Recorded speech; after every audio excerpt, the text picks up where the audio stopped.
And good evening.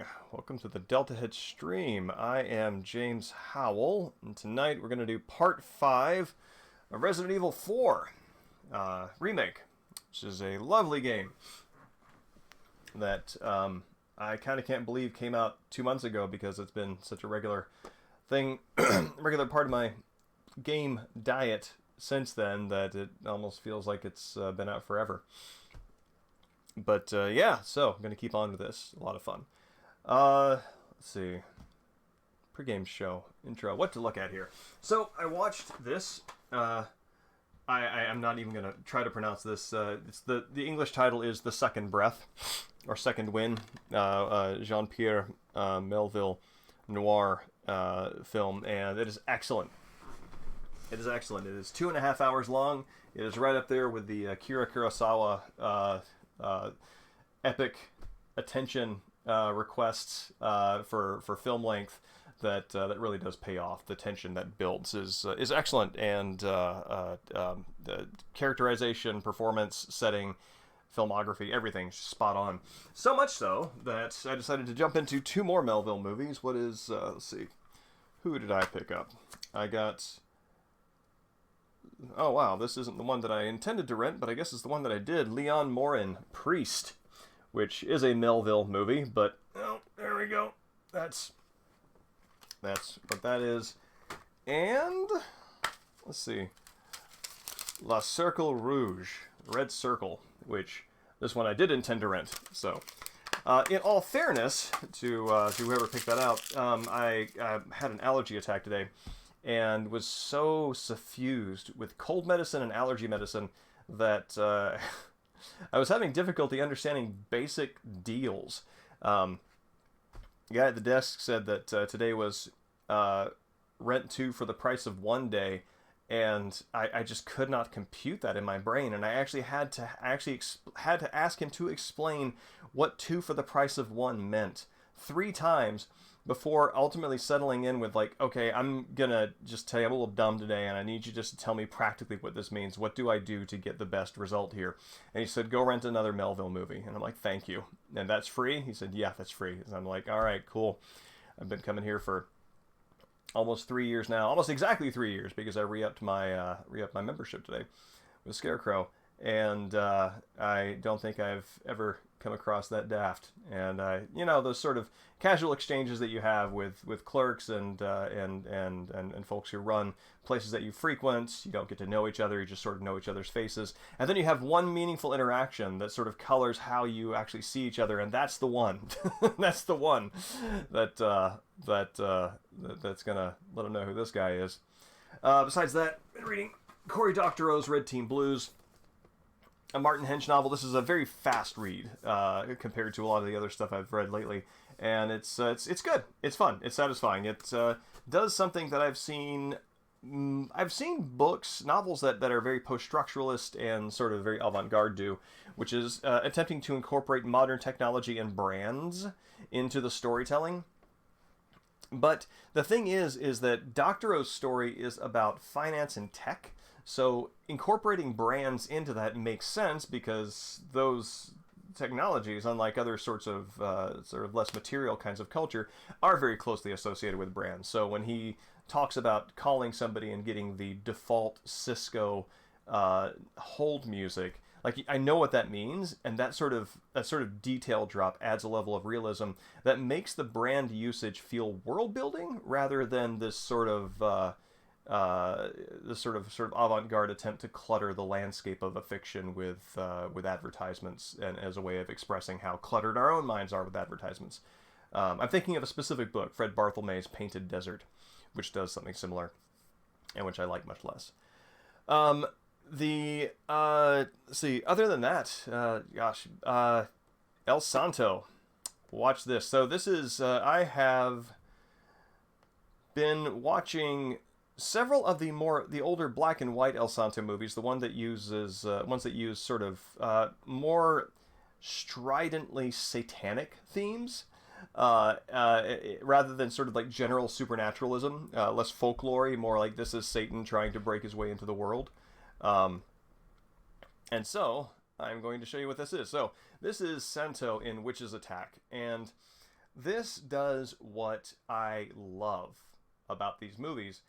They were made so quickly, at such a pace, and were, it's like the way that they're structured is you tell that you know exactly what the conflict is from the title. You don't really have to be sort of brought up to speed on it. So they can do a lot of things that in other contexts would be considered fairly avant-garde. And in this case, it actually waits like 10 minutes into the movie to give you the title card. Without context whatsoever, it drops you into this extended dream sequence where this woman is paralyzed, almost in a sleep paralysis state, and besieged by some sort of distress that we don't have defined for us. And the camera work cuts to a series of eerie, gothic structures, angles, lighting. Then cuts to a giant bird with its legs plucked, standing upright, with sitting on what looks to be like a demonic carving on the holding up the table. Then to this bat, then to this dog, then to Santo.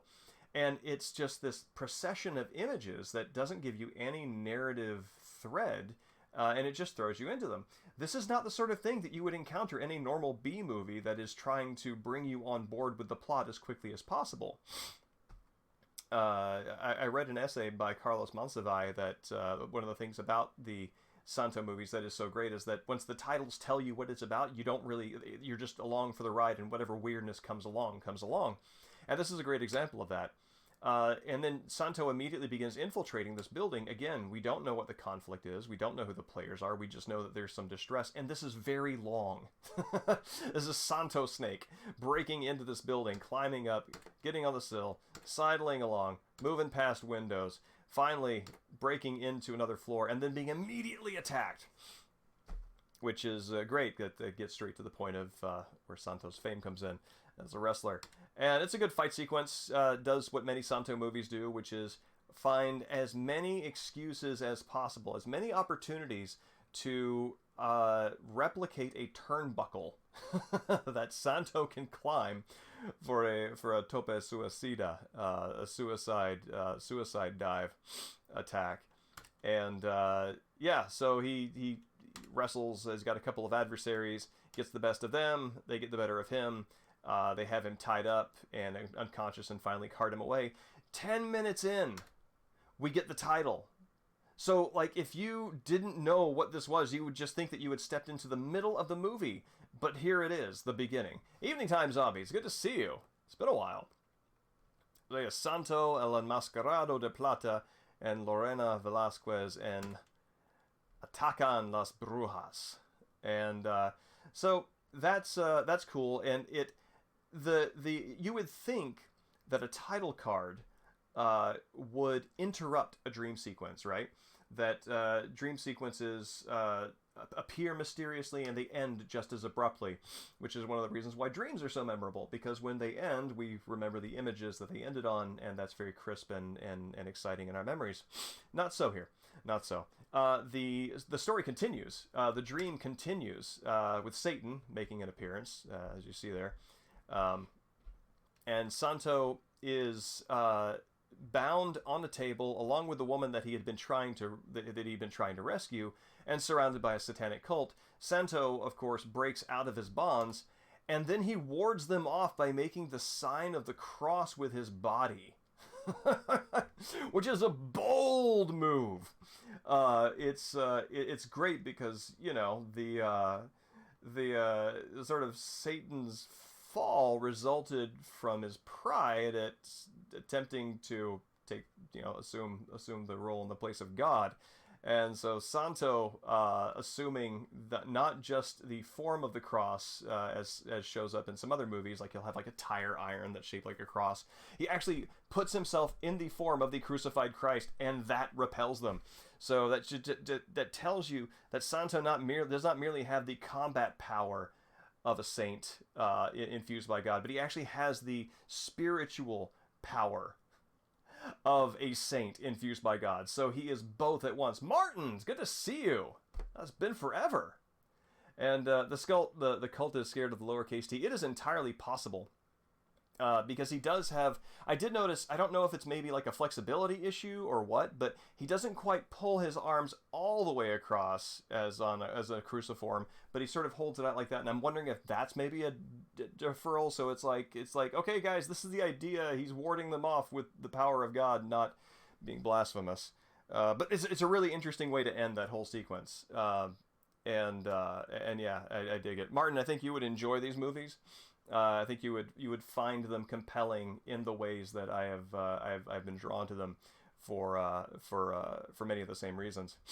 And the last thing I'm going to show you on this is one of those reasons. So the dream sequence ends. We are brought up to speed that there's a woman. She's an heiress. She is also the potential incarnation of a priestess of a satanic cult, and she needs to have her potentiality realized so she can finally assume her throne. This is a story that's shown up in at least one other Santo movie. And she also, I mean, she inherited an estate with the stipulation that she must live there for a year to get her full inheritance. So they actually use that. Oh yes, no, I'm happy to spread the word of Santo. A few people have pointed at me saying that I love these for shtick value, for kitsch value, and I defy that. I love these for what they are. There's no irony here. This is amazing. So as that goes along, the woman who was besieged in the dream, who is of course safe because it was only a dream, she continues to be besieged by witches, as happens with witches, who are besieging. And so Santo and her boyfriend find the building that the dream was located in, and they infiltrate. This is a fairly elaborate infiltration sequence. They make it down this hallway. They break down a door. They find a crypt, a coffin with a lock. The lock can be undone by Santo because he has basically the fist of God, and he opens it up, and there's this.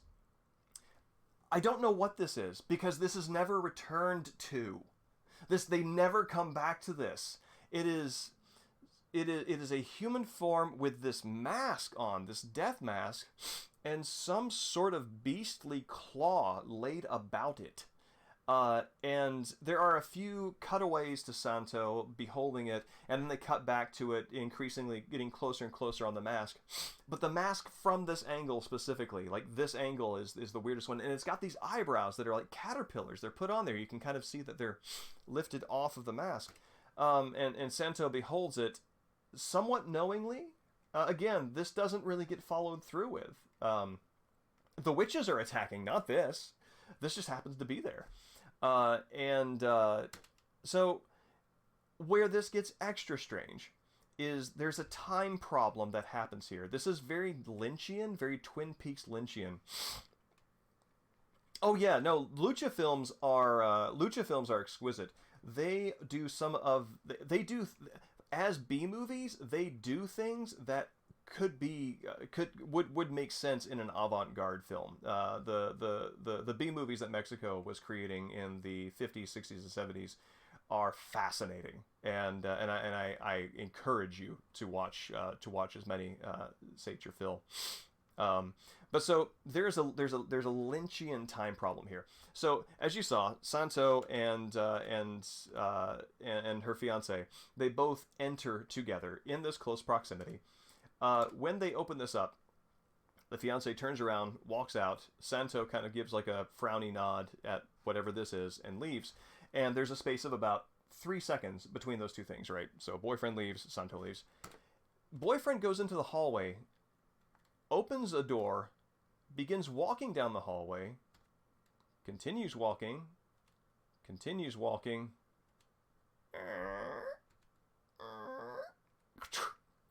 This takes 25 seconds. This walk here takes 25 seconds, and from the last thing that we saw, Santo was immediately behind him. you can stipulate that there are a variety of reasons. Maybe Santo got his cape caught on something and he's like waiting behind the scenes or whatever. But that is a little more of a literal approach to this than I think is really interesting. That somehow in the crossing of this threshold, there is a distance that was created between them, and Santo emerges from that same door literally 30 seconds later. So this guy had 30 seconds of time that Santo did not, and he crosses this distance fairly quickly. Yes, this is what I do to avoid DMCA. I don't think anybody's going to come after me for putting screenshots of a Santo movie, but I think that I have a much higher likelihood of getting bonked on the head with a warning if I actually showed like a clip. But also story time, right? So then Santo leaves, and then it cuts to this guy driving away. And again, they went in together. No word of coordination. He just leaves, gets in his car, and drives off. As he is driving, he is besieged with an image of a woman burning at a stake, and it zooms in quite frighteningly on her face. This actually scared me when I saw it. He veers away from it, runs into a tree, and crashes. And again, enough time has passed that it takes Santo a good several minutes to catch up with him by car. Santo, of course, jumps out, tries to save him, but alas, he is captured. So that's what happens. It's like after they break into this home and find this supernatural being that can never be returned to again, this guy gets like 5 minutes of time. Like extra time on Earth that Santo doesn't, to move forward, and that this time is in some way kind of a snare for him to separate him from Santo and enable him to be caught as a hostage and then turned into a zombie. So just amazing cool things that happen in this, and also and some other again, like the B-moviness of it definitely comes out as it unfolds. Satan is thwarted. I think the sign of the cross is employed, or rather the gesture of the cross is employed another time to full effect. But yeah, that is Santo in Witches Attack. Atacan las Brujas. Anyway. It is. That's the thing. That's what I'm saying. It's like some would say it's a time problem, but I think it's more than a problem. I think that's the glass is half empty look. So I'm not sure. In terms of why it shows up that way, I have no idea. In terms of the effect that it has, there are so many other similar things that happen in Santo movies in terms of this just weirdness that comes out. That it feels like somebody's imagination being given just direct impact on the film. Oh, well, technically, the camel clutch is his finishing move, which looks uniquely painful. The camel clutch and tope suicido, those are what you're gonna know Santo by. But yeah, there's another movie where Santo is his bat signal for the police is the police officer turns to a cupboard next to him, opens up a door, and pulls out a bust of Santo's head with a mask on it, and kind of is in the process of beholding it. Then hard cut to Santo, so the bat signal for Santo is a copy of his head that can be cradled. Just strange and amazing. I would love Santo to show up in God Hand. I would love a God Hand mod. I would love anything of Santo in a video game, which I think has only shown up in a few of the Fire Pro Wrestling games. But yeah, so that's the pregame show, and now we can hop into Resident Evil 4, which has a decidedly more intentional weirdness to it. Guacamelee, I haven't played that yet. I should. I got to see my first Lucha Libre show on Cinco de Mayo. Also, my first time at a casino, the Snoqualmie Casino, the Lucha Libre Volcanica. That's a Pacific Northwest's Lucha Libre company, and got to see my first suicide dive. And I was just like, it was amazing because it happens just as fast as you would think it does. And I didn't see it coming. The guy didn't see it coming, and it was, and there were like a few more. Yeah, my first Huracan Rana in person, first head scissors throw, a Huracan Rana to DDT conversion. Just it was amazing. It's amazing, and I am more hooked than ever before. So yeah, I can't wait to get more of that in my life. So let's see, where's my headphones here? Martin, have you played RE4 Remake? This seems like your kind of game. Oh, I will, my friend. Let's see, I can mute that. Get this up here. There we go.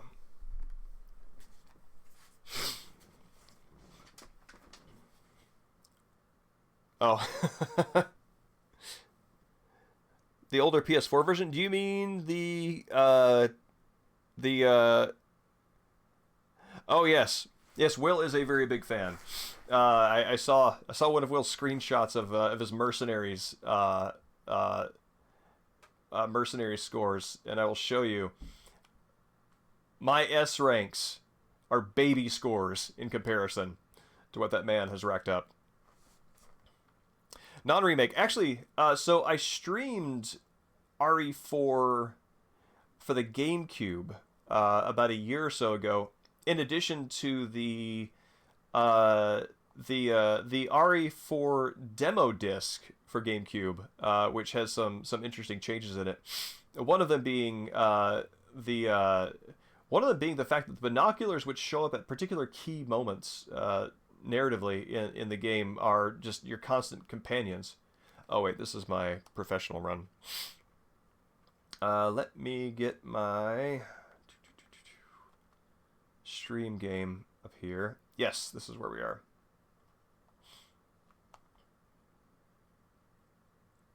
Professional run is a pleasure. I'm enjoying playing through like a giant baby and saving 100 times.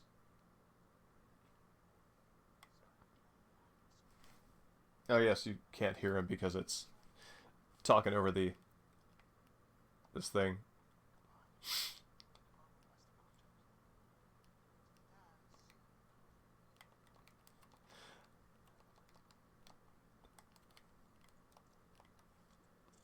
Leon's and Lewis's dynamic in this one is interesting. They Leon never really warms up to him in a timely manner, so that he can sort of have his grieving BFF scream.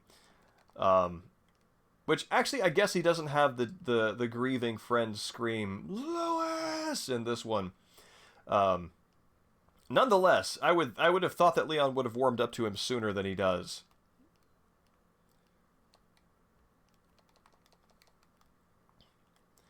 I like to think that yellow paint in an X is some sort of just like Manchurian candidate trigger for Leon, that he sees it, he has to break it. Like this is going to pay off for some conspirator somewhere down the line. They finally embed Leon in a position of power and influence. They paint a yellow X on the president's face, and plausible deniability for the bad guys. I mean, I think it's worth it. I put a lot of time into it, and it is a game that treats fans of the original very well. It uses enough of the familiar set pieces to feel like it is the same raw material. And it also innovates on them enough so that it feels like a new game. I recommend it. By the way, did I unmute the audio on this? Can you hear the eerie ambient music in the background? Yeah, I recommend it, and I would love to know what your thoughts are if you do decide to jump in.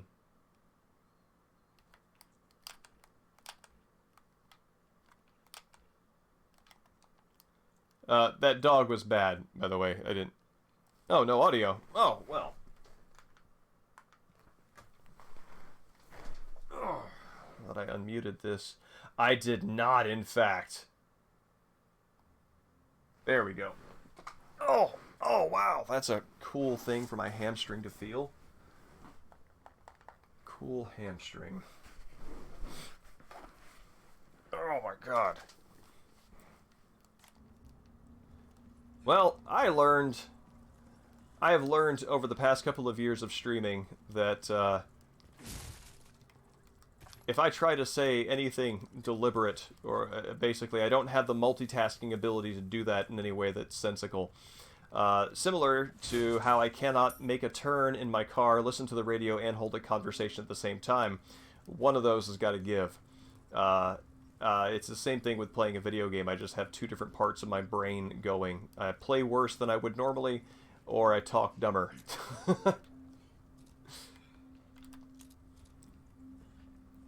Awesome. Awesome, awesome. Is this the same statue? Now this resembles a statue from Resident Evil 2.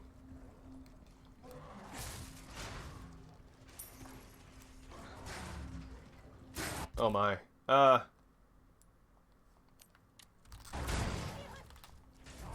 Keep your dogs on a leash, people. Ah! Hang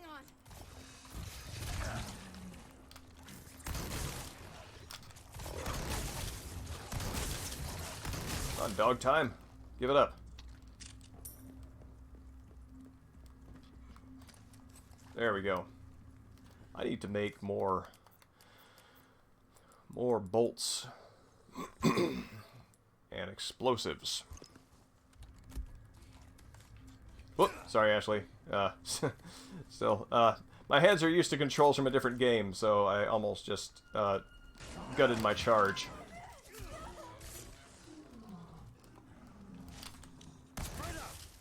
Okay.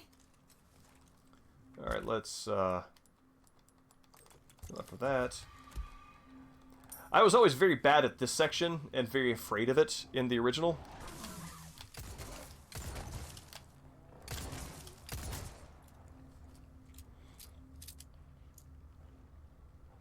Yes, this is the U.S. President's daughter.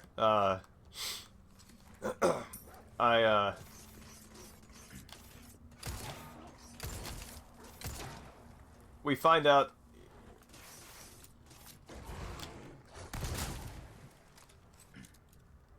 There we go. We find out in the prologue, the narrative prologue, that after the events of Raccoon City, Leon was trained as somebody specifically to serve the president directly, and this is apparently this is the gig.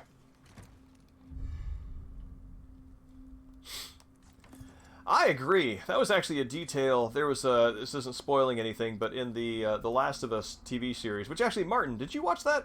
I'm curious to know your thoughts on it if you did. In the Last of Us TV series, they had a moment where Joel's loss of hearing in the ear that is closest to guns when he fires has been damaged over time. It's good. I recommend it. It is, even if it turns out not to be entirely your cup of tea, it is a watchable moment in the zeitgeist. Which might not be the most sterling sounding recommendation, but I realize on listening to myself. No prob. But it's quite good.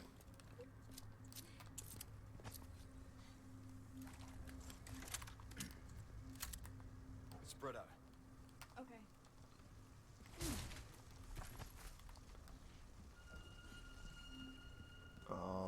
Ah!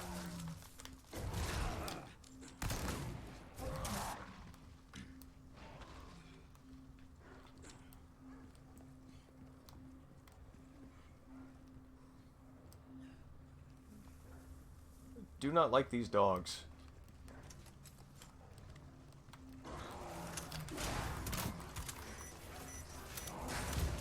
Next.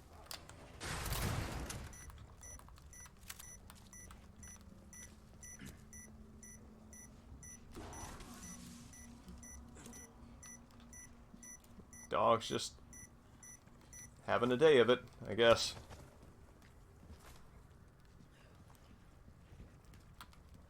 Where are you?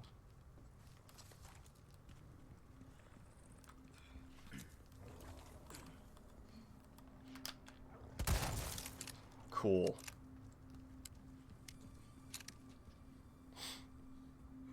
Yes, Offerman played that role very well. That was a much beloved episode. Oh, hey. With me. Hang on. Ashley. Okay. Where did that even come from?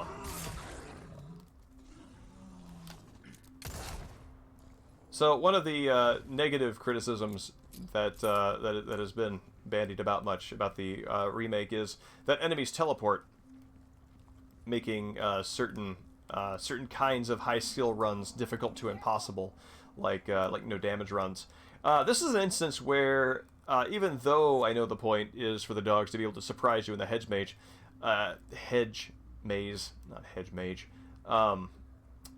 it still feels a little confusing when they appear to come not from the hedges but from teleporting land. Evening, Dan. It's good to see you.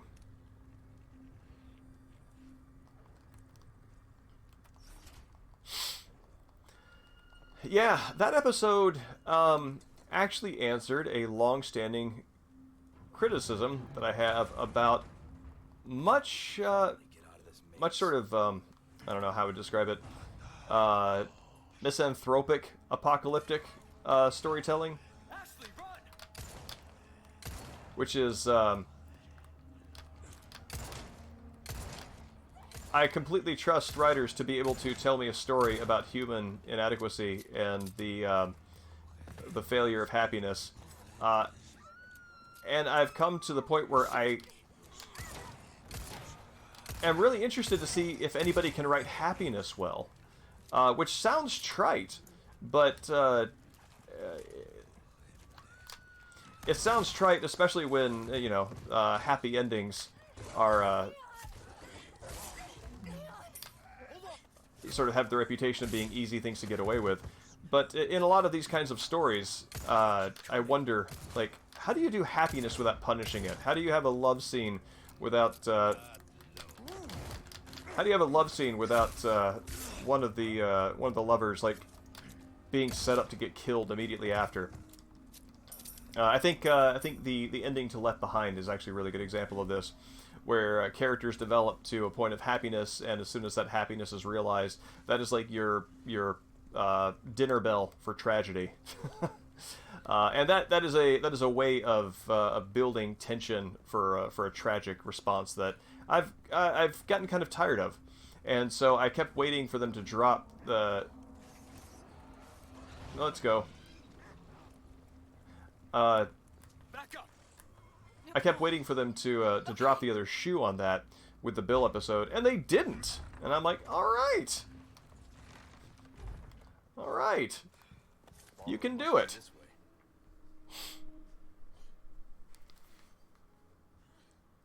way. My boxwoods in despair.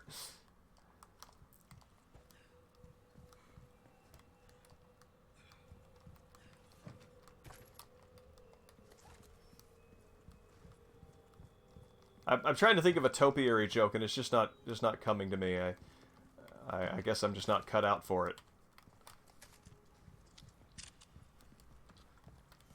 It's the cutting of the topiary joke. Got some new wares, stranger.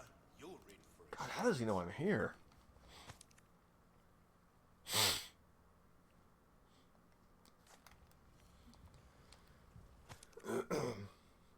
Yeah, it's kind of like what is it?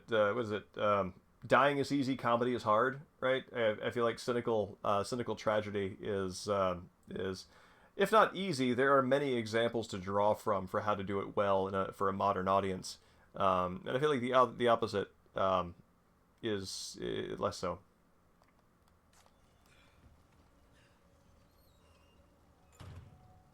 Oh, that's a good topiary joke.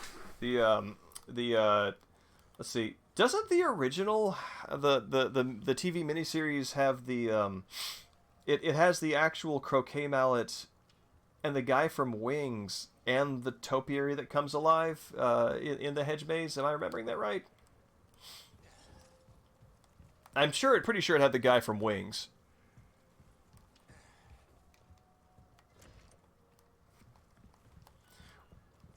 Which, I mean, at the time, I liked him in Wings, so I was actually pretty excited to see that he was there. I mean, I was not allowed to watch it at the time. That is not the sort of thing my parents would have allowed on my You have the stench of battle on you. in my TV watching diet. But Welcome. I've got something new for you, mate. but yeah, I remember the mallet and thinking like, this is the closest. I caught glimpses of it and realized this is the closest I'm going to ever get to. I'm going to get to watch The Shining, because the Stanley Kubrick movie definitely would have been off the table, for quite some time, and I was right. Good as new. The Langoliers. I actually I rewatched that within the past 4 years, and it. Knife needs care, everyone. Oh man, what do you say? What do you say about the Langoliers? And dead. Oh wait, right. I'm saving it for an infinite rocket launcher. It is.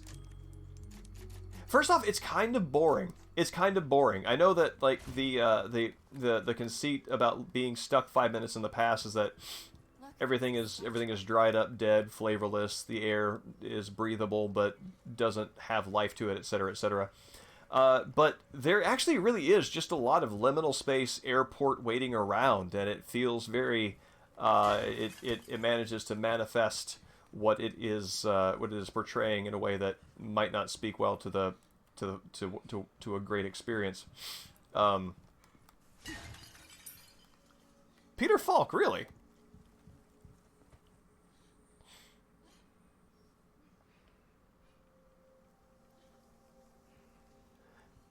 Oh, okay. You're talking about the Last of Us series. I'm sorry. For some reason, I was parsing that as I don't think I've ever seen this painting before, as the Langoliers. But I was like, wow, he's been around for a while. He's doing like bad Stephen King adaptations from the '90s. This looks like something that I would have found very cool on a poster at a college sale. In the late '90s, early aughts. Yes, exactly. It's actually a pretty good introduction to Stephen King overall, right? Because it's got all the stock characters. It has has relatable down home people. It's got former military. It's got your novelist. And it has your basically your '80s business guy who's ready to snap at the least sign of conflict, which is what Bronson played sweatily. He was sweating a lot. I remember he always was sweating. All right, so this is my favorite way to deal with this. What's happening here is that from behind this partition will run a helmeted cult member, and he is supposed to run over to this lever, pull it, and that'll drop the bridge and cause me all sorts of problems. And so by firing a bunch of these mines over there, I can catch him when the game switches over to... Well, I had less time to do that than I thought. Oh, Oh, right. There's a time limit. Okay, that makes sense. So yeah, I probably should have started explaining that before I fired off the mines. Anyway, that's the guy who runs out, and Look, there's a if I can fire those and place them just right, as soon as it cuts to that cutscene, he will blow up in the cutscene. The explosions will hang in the air so that the real bad guy who comes along can get hit with them as well. I'm going to see if I can do that. Well, that's pretty far off mark.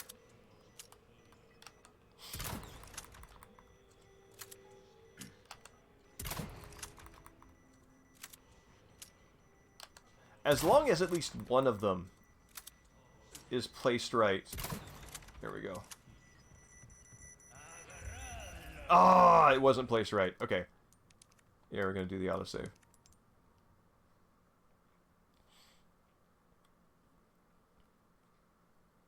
Actually, you know that Langoliers thing? That's, you know, when you mentioned the leaving 5 minutes in the past, that maybe that explains what happened in that Santo movie. It's all right. All right.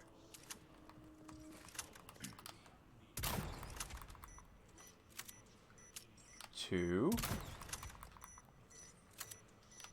What a good cluster. 3. 4. That's right. That's how many are out there. There we go.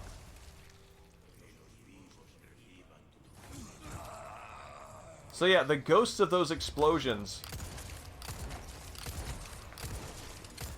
hit this guy and do a large amount of damage. Hang on.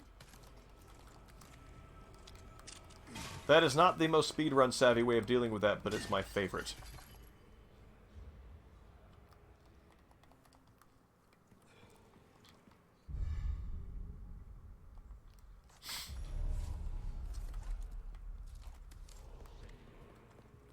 Leon, watch out! Back up. Okay. Let's see if I can get you guys all lined up. Break already.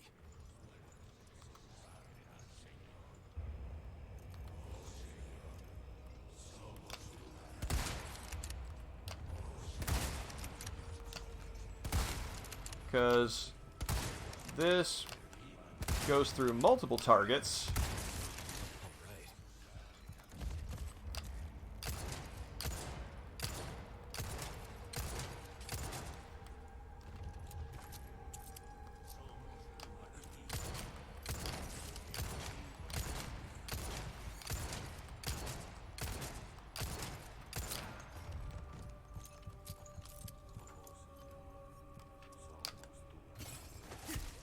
Wow.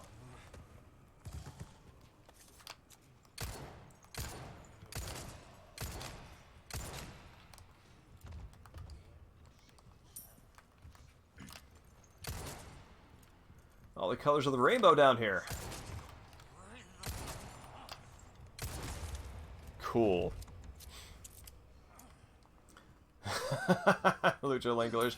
So, I don't know if there is a stuck in time Santo movie, but I hope that there is, and I feel that if it doesn't exist, then we have been robbed in this timeline. Yeah.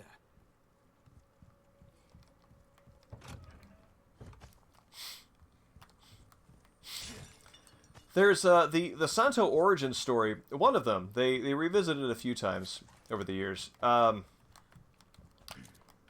my favorite of them, he has a rival for the affections of a woman in his ancestor has a rival for the affections of a woman in like the 1600s, or sometimes very soon after Spain landed in Mexico and established a strong presence. Because he is closely aligned with Spain in the more historical episodes, so yeah, he has a rival in love. The rival in love has, you know, your sort of classic I feel inferior to this guy, so I'm going to make a deal with Satan kind of not quite a Faustian bargain, but it's Faust-like. And then Santo has to assume the power of holiness in order to defeat him. And when he has his power bestowed on him by essentially an angel, the angel tells him that he shall never, forevermore, shall never use a sword or any other weapon, but shall defeat evil only with his bare hands. And from thenceforward, and also that he shall wear the mask. So from thenceforward, the Santo lineage passes the mask down the line, and also the way of fighting. And I'm getting a very strong Castlevania Belmonte vibe from it. Yeah, like here's this chosen family. I got a lot of fish in here, bringing a lot of fish back to the president. Yes, Time Zombie. Yes, I'm speaking with the neutrality of somebody reciting a history book. But what do I have here? Hey, Leon, bet you could use it like a bulletproof vest. But and actually, that's one of the things that's interesting to me is where El Santo's allegiances are I think you'd look pretty as an origin. Is that the Spaniards are what he's likened to, and actually, as a matter of fact, because he is given his powers of holy combat during the Spanish Inquisition, as he is pursuing his rival, who is now in league with Satan and therefore beyond sympathy. He is actually aligned with the Spanish Inquisition. Really, really interesting set of choices.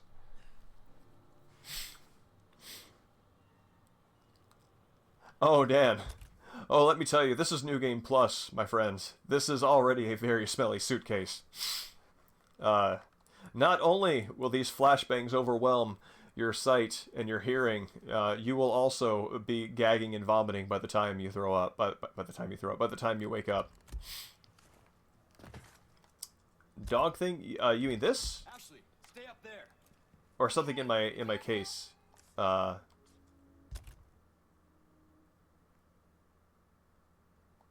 Because this right here is a lion whose statue head I must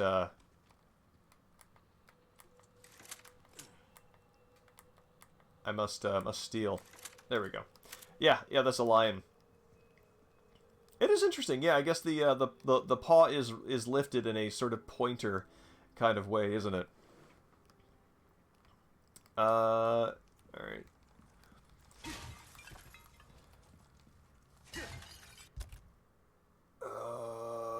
So many things, and I will not throw away any of them.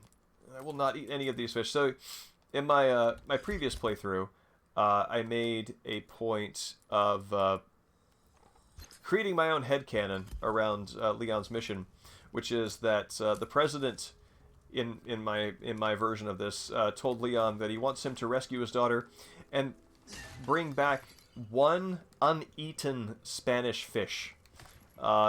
Every single one of those words is important to the president.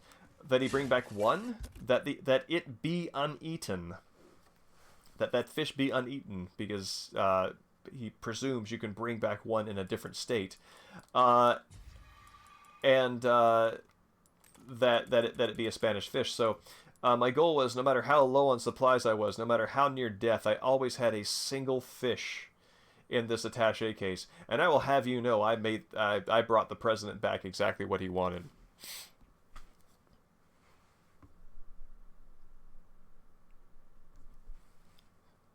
Really? Interesting. That is really interesting. Yeah, those DNA tests bring a lot to light about where a lot of folks have come from in a way that I wonder if there has been anything like that in the history of the world. It's fascinating.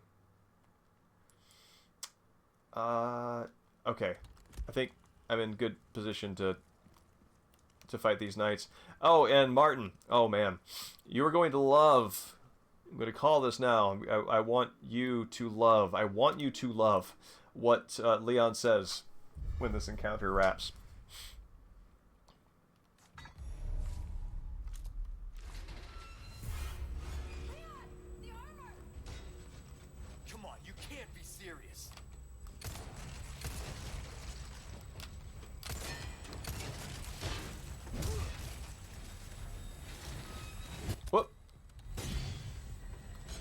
if you go to menu when you die, you go to menu in real life.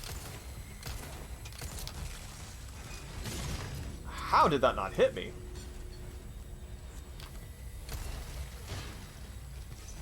Melee, melee, melee, the son of a... Ah, okay.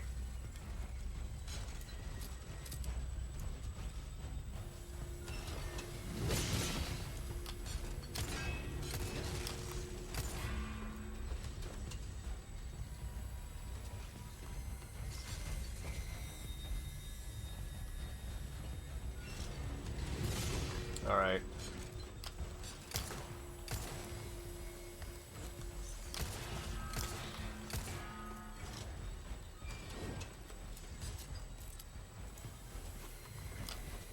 There we go. That's what I want.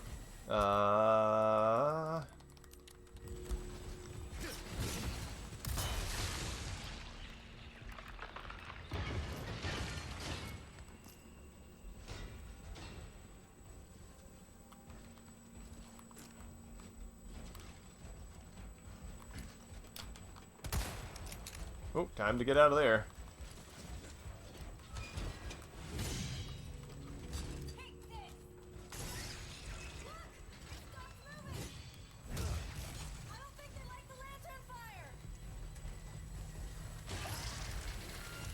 Very good. Go, go, go. Alright.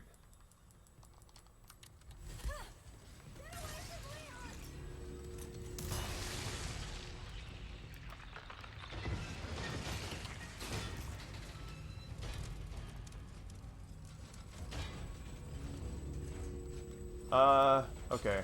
Oh crap, there are 3.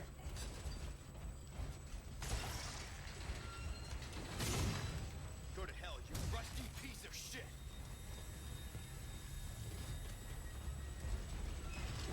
Ashley, you got any more of those? Is that it? That's it. That's all you got.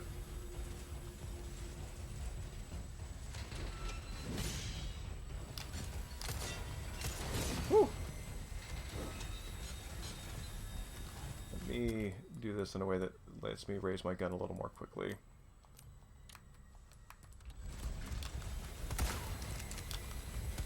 Ah ha ha, no.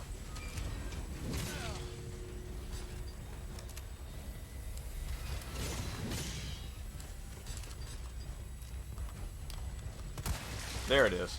No, no, no, no, no, no, no, camera!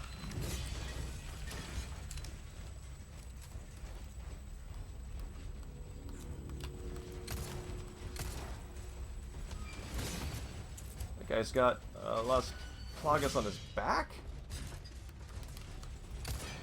It's a different...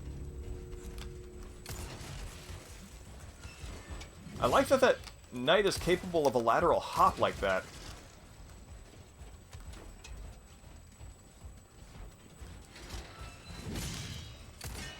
Definitely the suit of armor you want to have on your team on field day.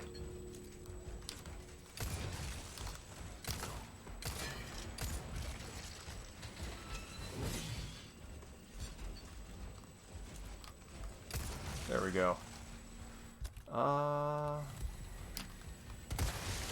Cool.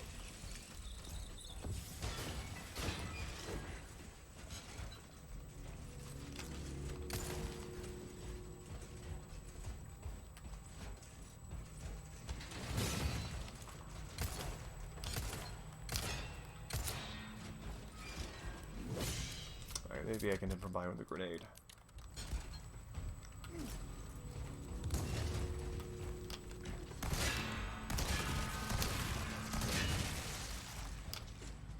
There we go.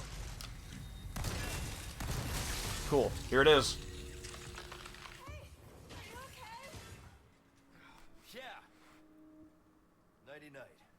Nights. That's if that doesn't win this game a Hugo or at least a Nebula, I'm gonna be very disappointed. At least a Nebula. As if that were a jump change. You sure you're alright? You're not burned, are you? No. Thanks for your help. I really did the trick.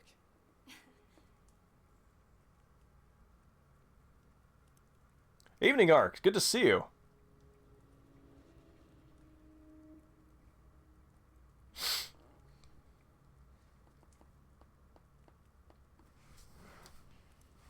Oh, that's actually what I'm.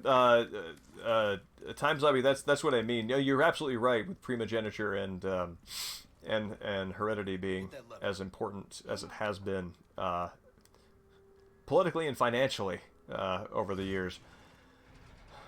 Over the years, as if that meant anything smaller than centuries and millennia. But the kind of just how many revelations are available to how many people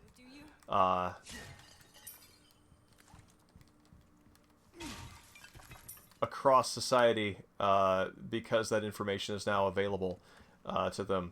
It's interesting that we are in a time where that kind of that volume of that information is available. Does that make sense? I feel like it makes sense.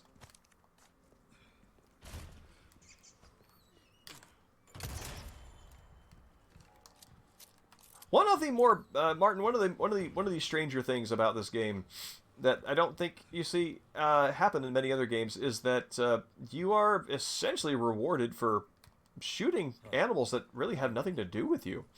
Here? No thanks. Crows drop treasure. Rats shooting rats are a mini game. There are other animals too that are basically A-OK creatures that the game's like, well, it's your loss. Let's see. Fork and spoon, 2 knives and a glass. I think you are here? Yes. Nope, that's not for me. So, you do a lot of missions like this? Well, yeah. But I'm not used to having such good company. Is that a compliment? Take it however you want. Leon isn't very good at making friends. So I think this one, 3 knives, and that, and the bread, and there we go.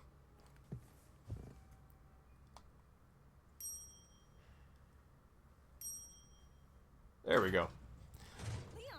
Leon refuses to follow up and acknowledge that he said something nice.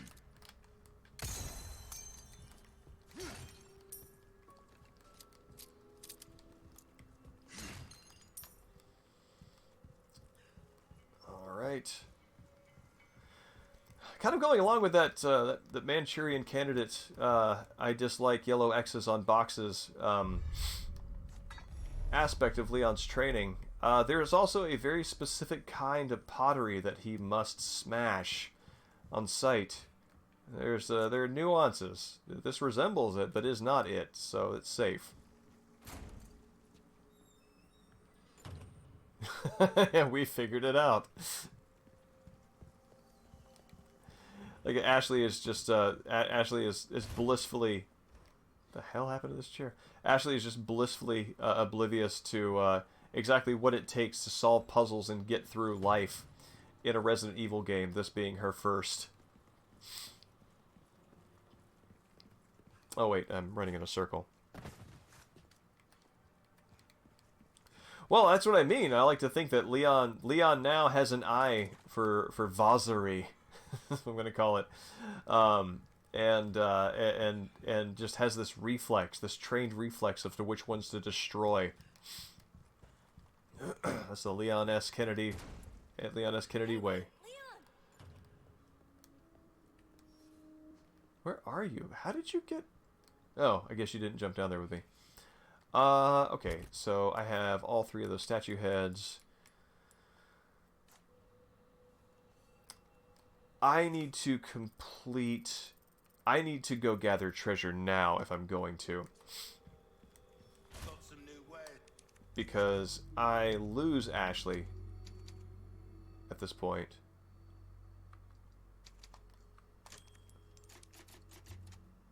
Cool. Stranger, you're in for a Please don't talk to me. You don't get carsick or anything, do you? You're about to find out. Like how he stares at her intently, knowing that the movement, the momentum of that cart will actually make his vomit projectile toward her. So yes, she will find out. Yeah, Ark. So I learned that the hard way on my professional run. I was trying to get all the treasures on there, and I could get all of them except for the one that you have to that you need the booster for. So this is a game that I like. I like this game enough to go achievement hunting on it. All right, so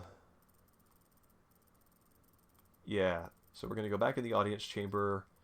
Gonna grab these 4. If I remember right. Oh, it leads back here. Ashley again. This is her first rodeo in Resident Evil.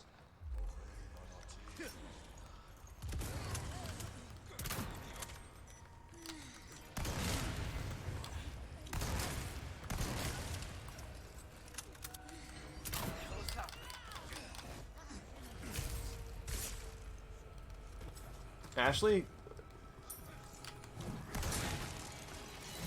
Jesus, my head. Shit.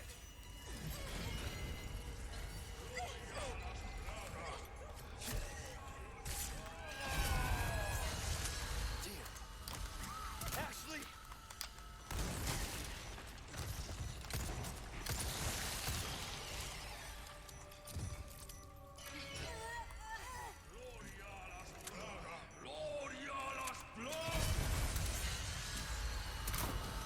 Oh no. Okay. Whew. You hurt? For a second I was really worried that I was going to hit Ashley. Oh, can I get it before it blows up? Whew. Okay. I am a fish baron, as a matter of fact. Leon, his plan after this mission is to retire and start a hatchery. These fish are going to do it.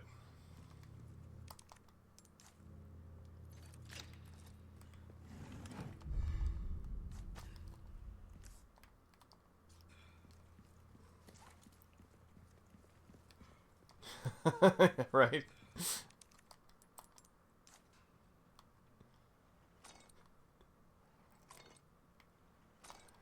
Yeah. Ashley... Hunnigan on the other end. Did Ashley run into danger? Headlong, you say?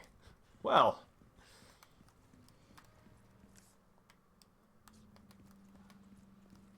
Life of privilege did not teach her to run away from the friendly fire zone.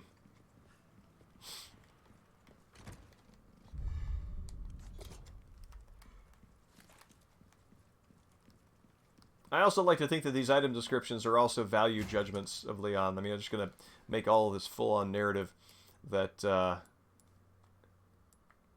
elegant, ornate, extravagant, splendid. These are all Leon Kennedy. These are Leon's value judgments.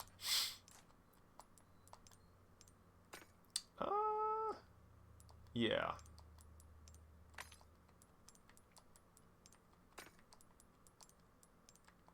Getting the big bucks out of this one.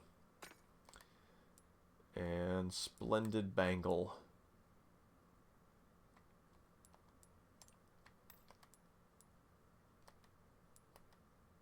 Yeah, this is where... Till next time, Martin. It's always great to talk to you. I hope you have a great night.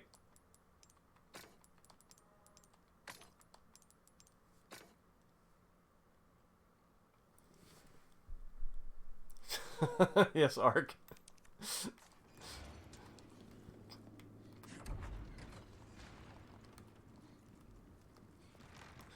Yeah, the closest we get to the hoi polloi in this family is charities and blind trusts. And don't you forget it.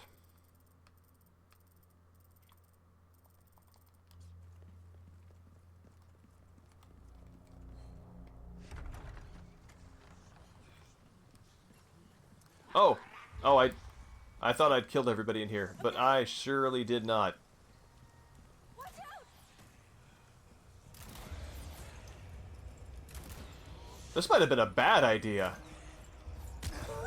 As Leon takes an arrow to the knee. Leon, watch out! Ashley, you better be right behind me. Cool. Watch out!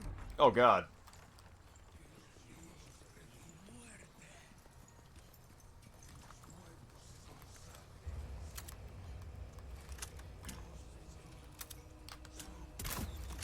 Yes. Please, take that back with you.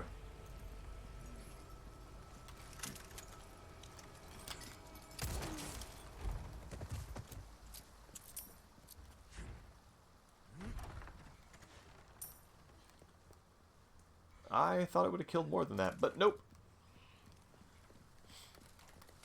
That's right. That is my new headcanon for why enemies will not cross loadable zones.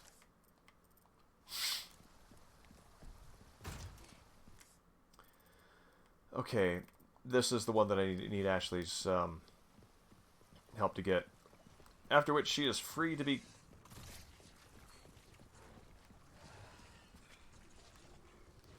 captured.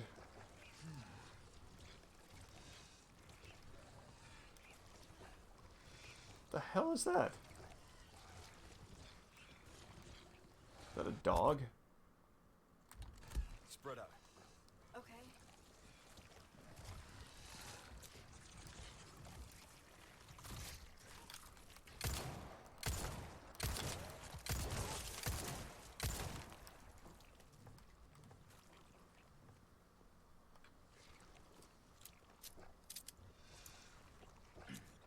Alright. Any day now. No, I guess that's it. That's all you have in you. Actually, bet the dogs can smell the fish too. That's Hang on. probably like catnip to them.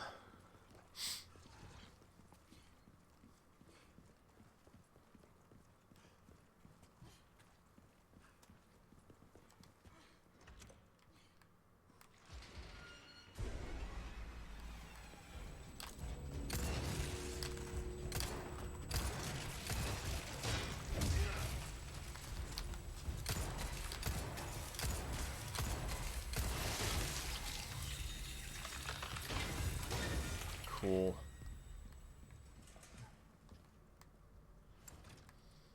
No good. Come on. Okay.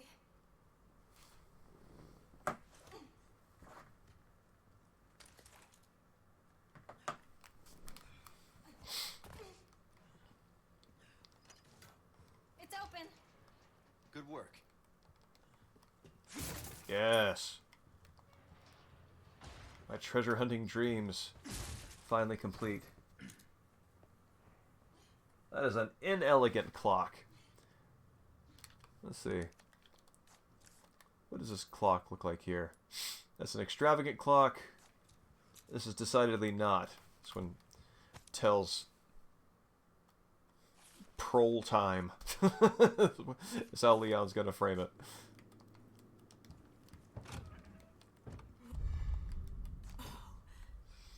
Leon's attempt at classism is woefully underinformed. All right, what are you woeing at, Ashley? Is it? I wonder how much that's worth.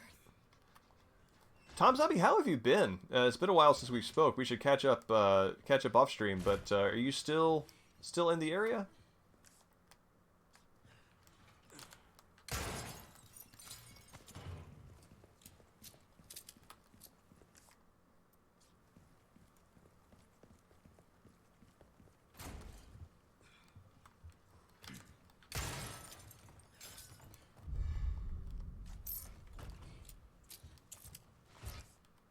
Alright, yeah, we're just not gonna deal with any of this,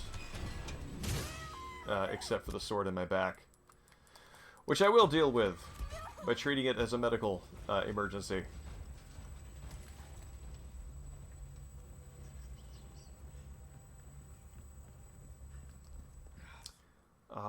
Okay.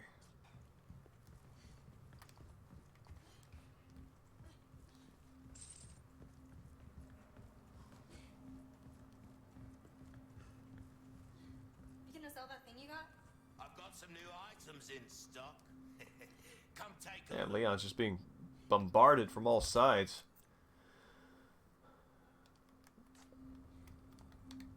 Welcome. I've got something new for you, man. Elegant perfume bottle. Elegant chessboard. I'll buy almost Gold bar. anything. Depraved idol. Yeah. Elegant crown. Ornate necklace. Shoop. I'll buy it at a high price. You will do no such thing. Came into combat anytime. Okay. Cool. And that all looks good.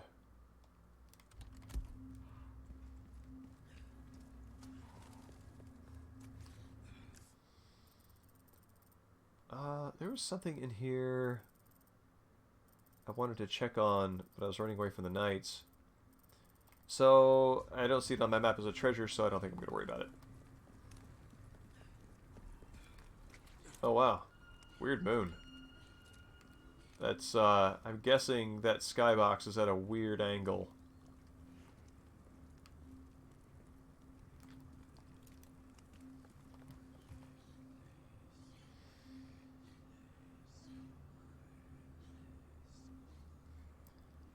Oh, that's excellent. Oh, that's excellent. I'm glad to hear that that you're still in the area and that that you're in a good situation with upward opportunity.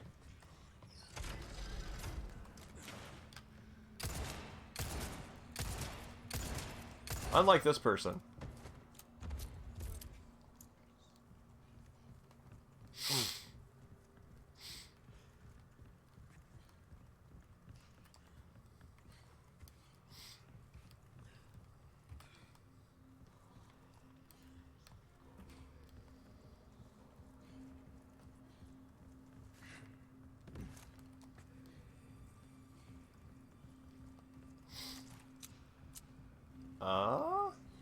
Did I just...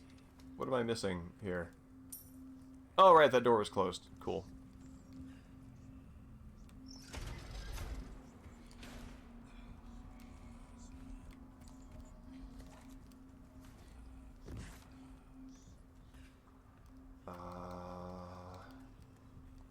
Yes. A very simple puzzle that nonetheless consistently confuses me.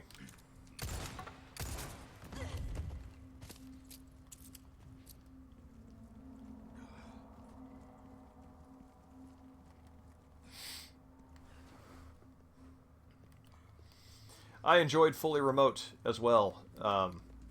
It is especially useful as a parent. It frees you up to be a part of your kids' growth and development in ways that would otherwise not have been possible. So I am grateful that that is now part of our world.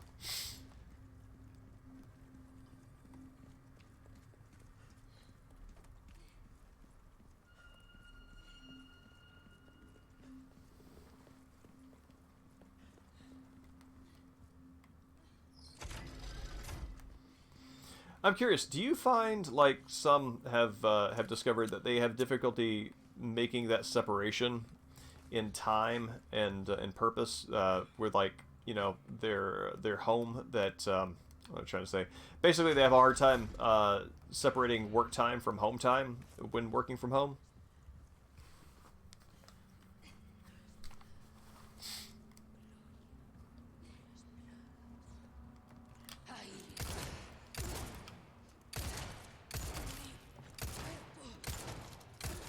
Next.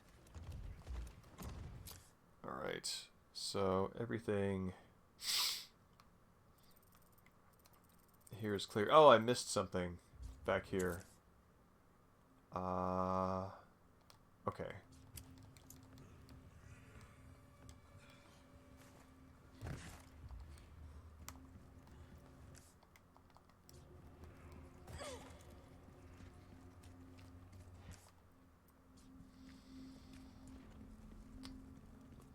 So it's not on this floor. It's at the very top. Okay. So I've got to get outside here.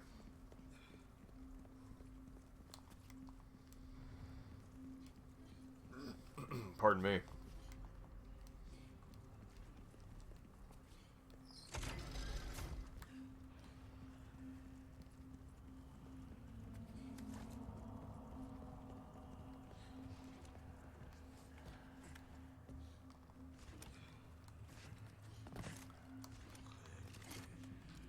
Let's put this back on there.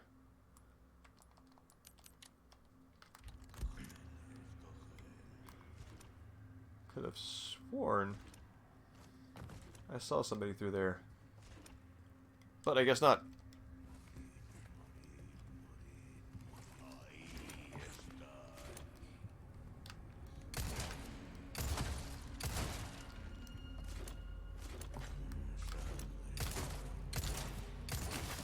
Wow, that's a neat little way to game their AI. Pardon me. To get them to start hopping down from somewhere, and then when they put their shield on their back, use that as an opportunity to shoot them.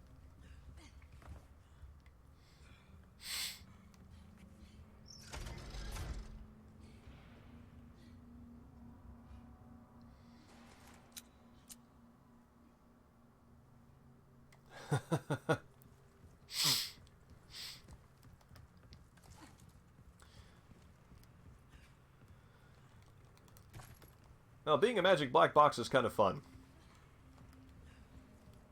I enjoy being accountable for output rather than process,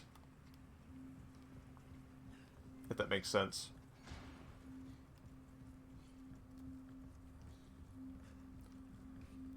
Alright. There we go. That's what I've been missing.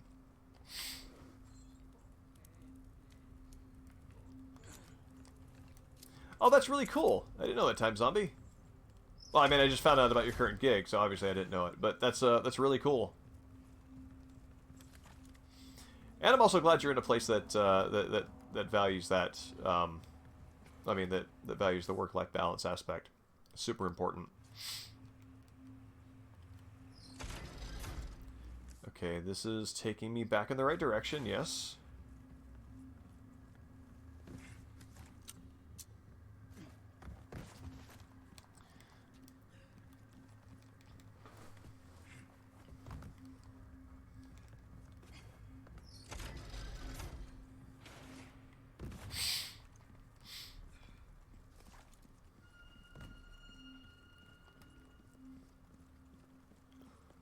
Well, if you run into anybody who needs a narrative designer, let them know that I'm available. My work at my previous studio has wrapped up, so I am back on the hunt.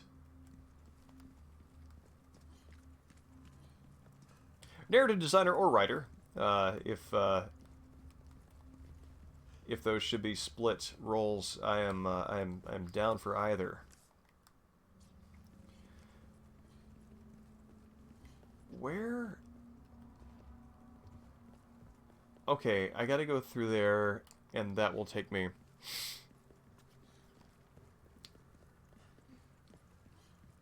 through that gate.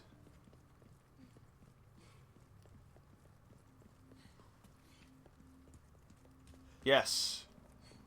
No! How do I feel like this is the sort of thing that the puzzle worked to create tension, running away from enemies during the this initial sequence, and now it's just a little tedious, and I would be fine if everything was just open, so I could accomplish my goals in peace.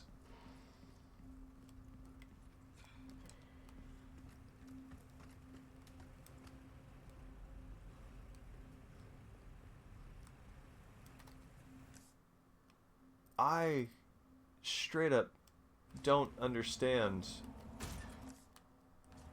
what is happening here.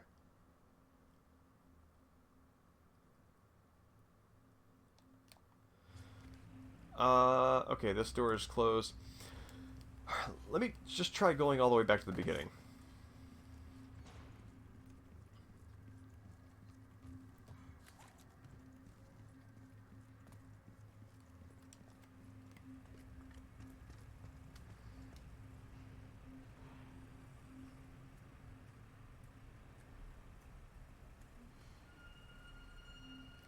Oh, wow. That's pretty awesome.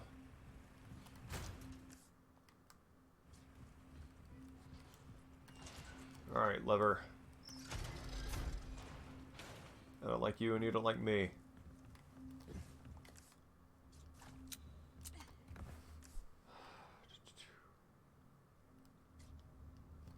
Okay.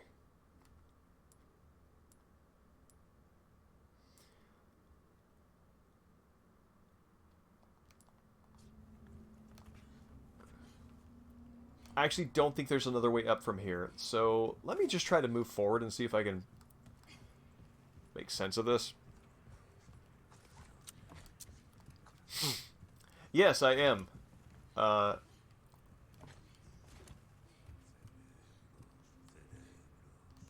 someone's upstairs. Yes, that is exactly what I'm trying to do. Oh.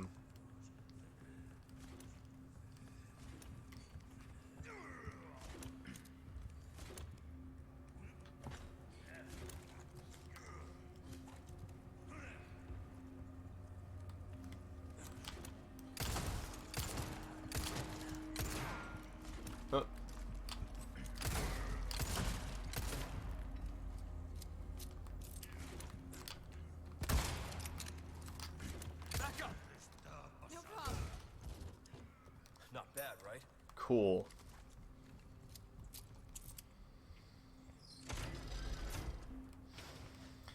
I can imagine once your nervous system gets all bunched up from that, that's a hard thing to sort of let go. There we go. That's what I'm trying to do. Thank you.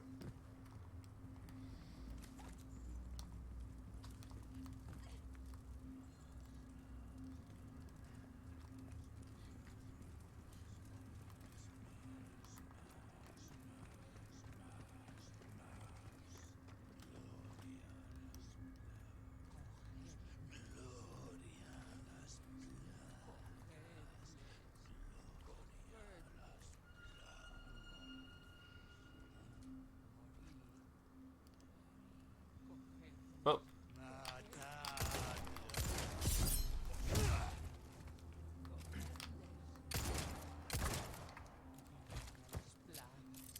Gloria a las plagas. Gloria. Okay. Bonk.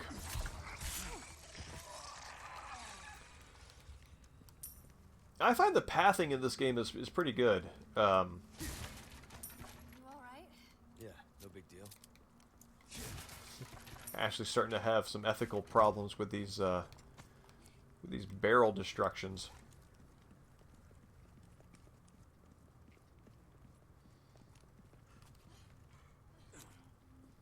Oh, that was one of the Castellan things. You know, Ark, one of the... Even though I am inspired to do a completionist run of this, the thing that I am the least least excited about is the Castellan, clockwork Castellan hunting.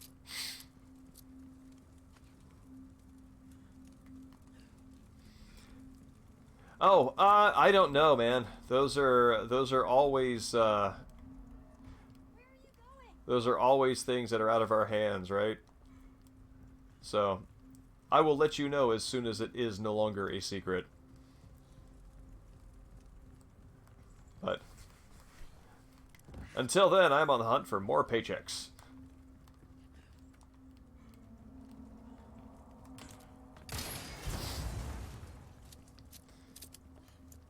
Whenever I think about looking for a new job, the Mel Brooks line from Spaceballs comes to mind, where he's talking about, he's like playing his Yoda satire, and he's talking about a sequel to Spaceballs, and the subtitle is the Spaceballs 2: The Quest for More Money. And Okay, you good? Got it. that gets me through the job posting hunting process.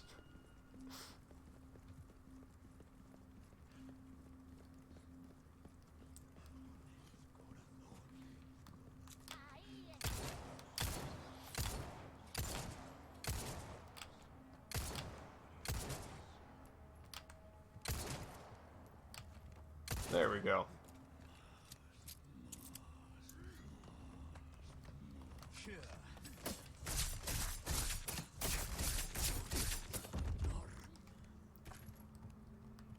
Now, Leon's knife work is not screwing around.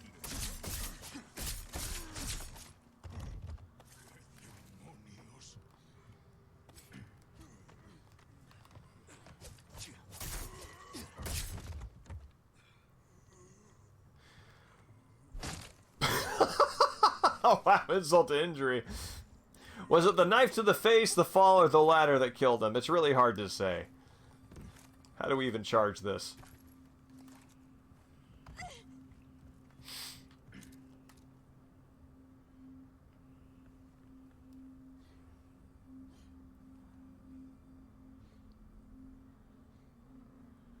A mechanical cadence subtitle for what kind of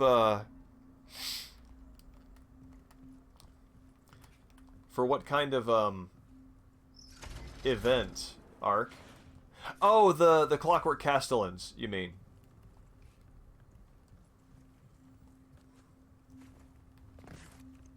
Yeah, the ladder kicking was from the original, and I always enjoyed it. I always enjoyed waiting for them to get up there. You would think that if there were a ladder being held down by the weight of a grown-ass human being, that ladder would be difficult to kick, but not for Leon Scott Kennedy. No, sir.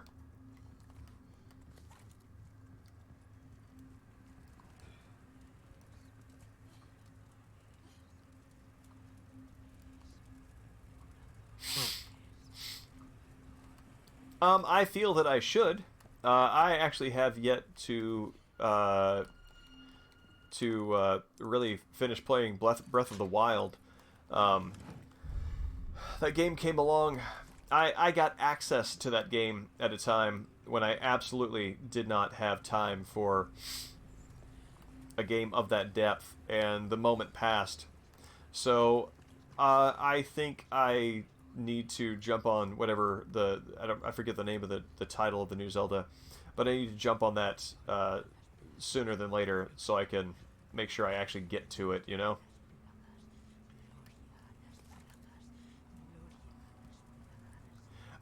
Oh, you're playing in the World Shogi League. Is that going to be broadcast anywhere?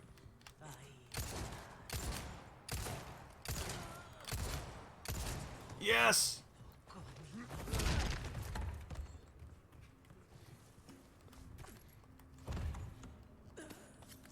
That is what I'm here for. Tears of the Kingdom.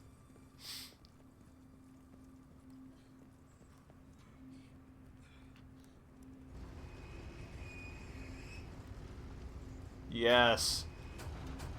I am fairly sure that this guy is placed exactly, specifically for this moment, that you get the cannon, you're like, I really want to shoot something and have it matter. Well, here's your mook. And there he goes. Well, that's fantastic. When are you broadcasting it? Alright. No, there's a treasure I almost missed. Alright, let's go back and get it.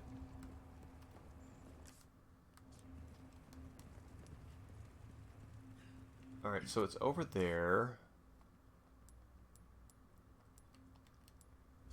I bet it's a hanging treasure.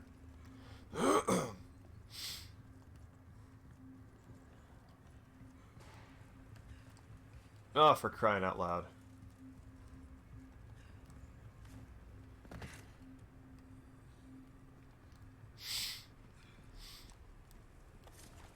Well, please let me know when you do. I will hop on to show support and to watch.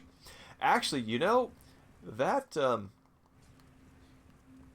I've been thinking about ways to use my time that I have now productively and fulfillingly.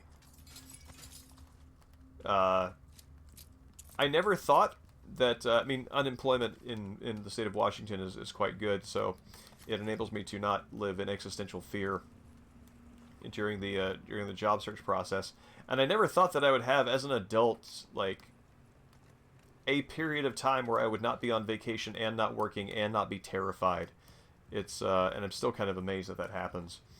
It's one of the reasons why living here is well, is as good as it is. Yeah, so I am kind of like making a checklist of things that have sort of fallen by the wayside over the past couple of years. And one of those things is, in fact, shogi. So that would actually be a really pretty good thing to use some of this time to refresh myself on.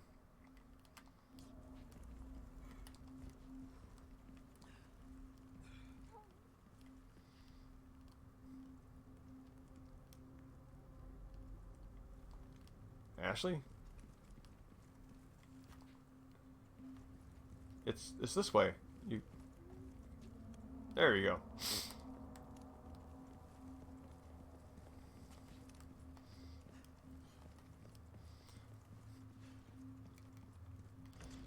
Coming from states with without a much of a social safety net, when I describe to them what a social safety net does for your overall mental well-being, they're just gobsmacked. And I'm like, yeah, that's the benefit of living in a society.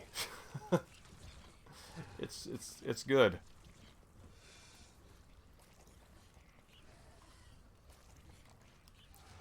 Saturday, I will see what I am doing. Actually, it's funny you should mention that.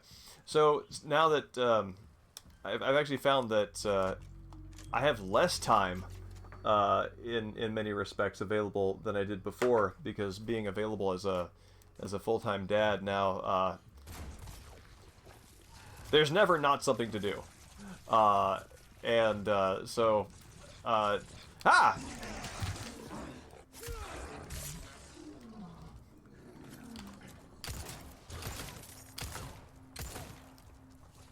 As far as being able to be in a place at a time, that I'll have to take a look at. But in terms of being having the mental presence to revivify, to revive, that's the word, my shogi playing, that is a more open possibility. So, yeah, let me see.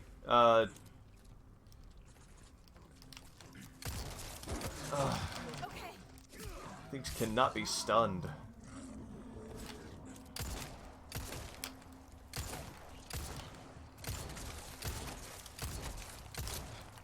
Oh, for God's sake.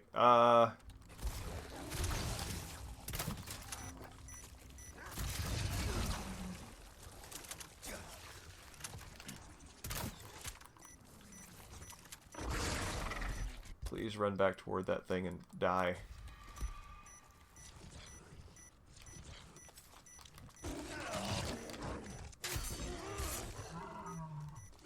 Body armor's not looking great.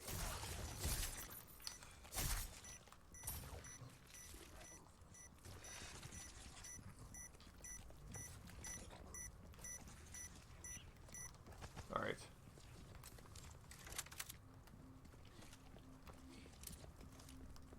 Oh yes, the English speaking is in full swing. Kiddo is 2 now. Time flies.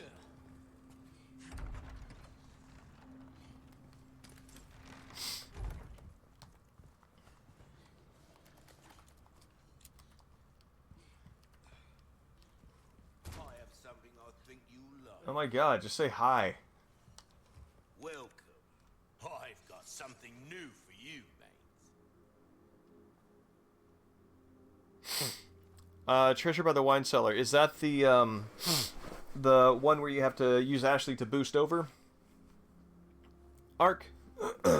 Because if it is, that is the exact treasure that sent me on my current quest back. Crossing your T's, dotting your I's. Will that be all? Please. Back across the landscape here. Alright, I'm going to save these for a crown, which I know is coming. Pardon me. Evening, Swimmy. It's good to see you. How are you doing? Oh, hey, there's one In travels.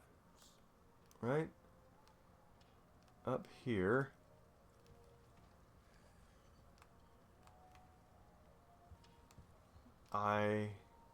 Oh, wait, it's this thing.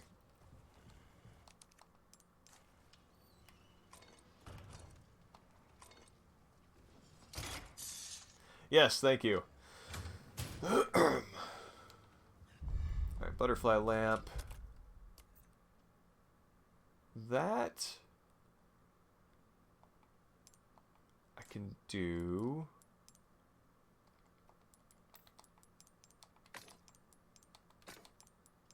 So that's duo bonus.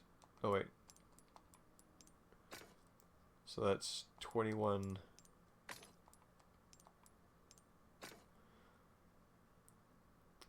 I feel like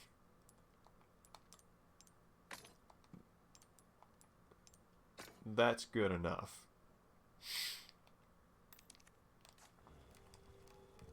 Ooh, breaks. Welcome. What can I interest you in? Thank you. Like the Come back. I like how passive aggressive the breaks over line comes across, or passive aggressive. Like, buddy, I'm not telling you to do a damn thing. That's your call. Okay.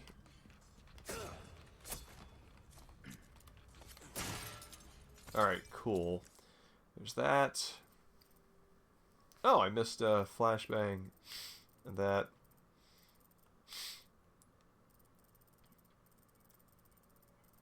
So, upstairs in the armory.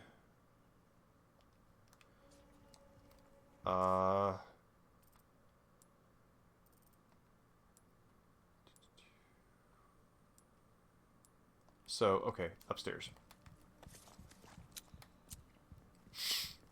I did not see Hellraiser.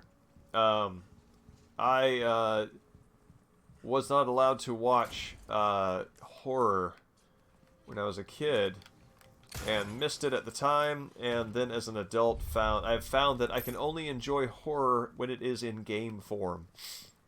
I find that the lack of control, the lack of control of watching horror in movie form is very distressing in a way that that having some control in a game does not create. But I have read Leon! I have read Wikipedia articles on it, which have given me an image of Hellraiser and other movies that is in some ways probably more vivid than actually seeing the movies would have been.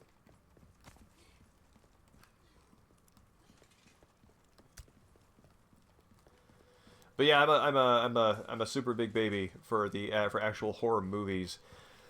I saw Cabin in the Woods, which is supposed to be a parody of horror movie conventions, and was upset by it, and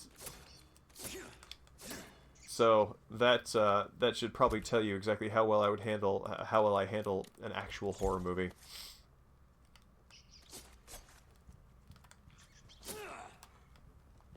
Actually, just horrified by watching me try to murder this thing.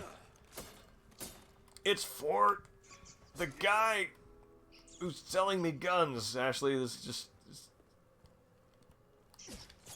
don't judge me.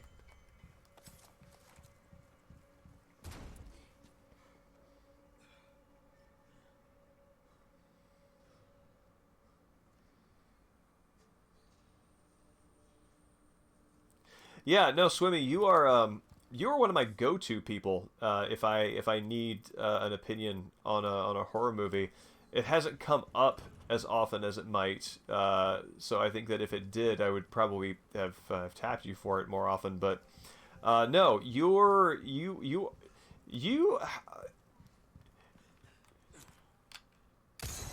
you enjoy it in a way that makes it seem very unintimidating, and that I appreciate. So, if there was ever any doubt that that quality of yours is known and appreciated.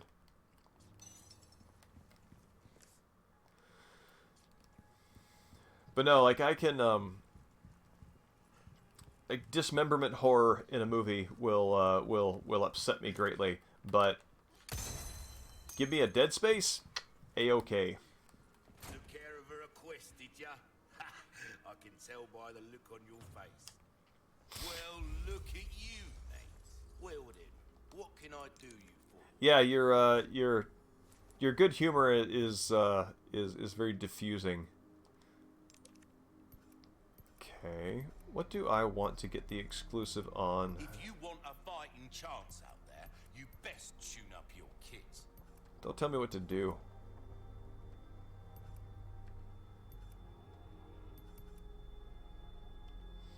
Anything else I can help you with? Let's see. What's that? How have we procured these curiosities? So, which weapon will you be given a shine to? Give us a shout when you want to tune it up. Yeah, I was trying to explain this to somebody earlier today about jump scares in VR in particular. Ticket, do ya? Nice. Choose a weapon, stranger, and I'll make you see. This the one? Don't get yourself killed now. Yeah, about jump scares in VR. Because my brain processes them as something that has actually happened in my real physical space, as opposed to something that I'm seeing on a flat screen. It will trigger not just a jump, but it will actually trigger a fight or flight response, and I'll just be angry because my body is prepared to fight something that is literally around me that's not there. So yeah, I horror in VR, jump scares specifically in VR, I tend not to do well with. RE7 was an exception. Yes, RE7 was just fun.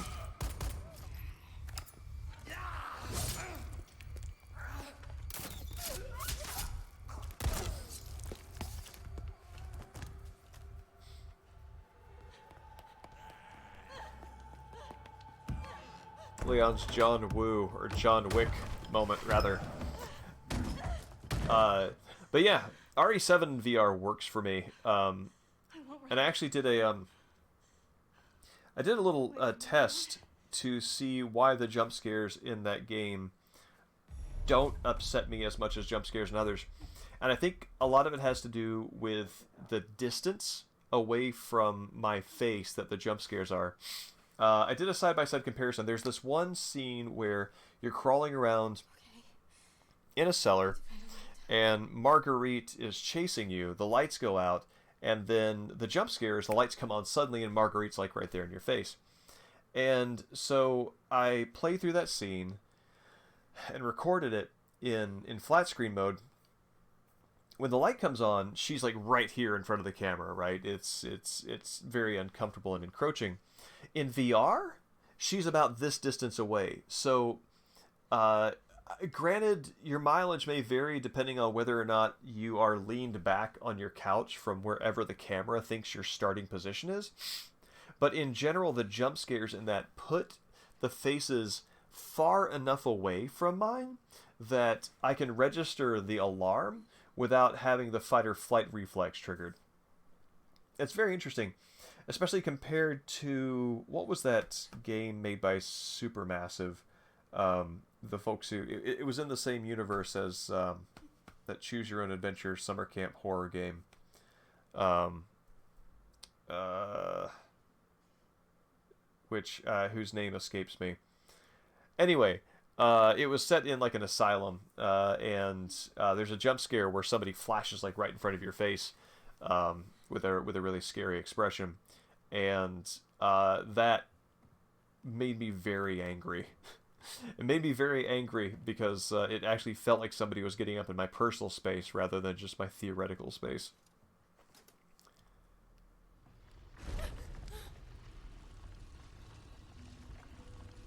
I believe there's an achievement for Ashley to get through here without using the lamp as a freezing tool once.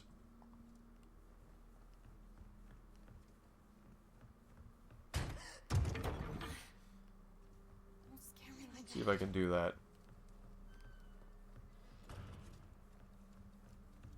Is that a clock?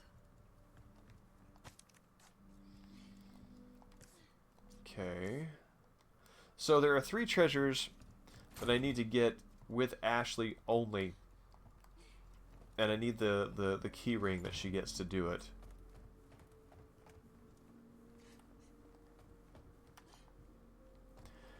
Swimmy and Ark, I'm curious, as fellow players who are very familiar with the first game, how does the remix, how does this revision of Ashley's section sit with you?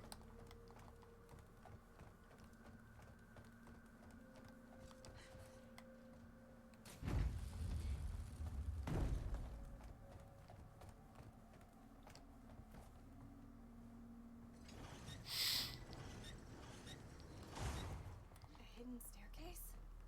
It must lead to a secret room or something. I find that this section is actually it actually feels much more traditionally Resident Evil, with its emphasis on hidden contraptions and the gothic mansion setting and the like.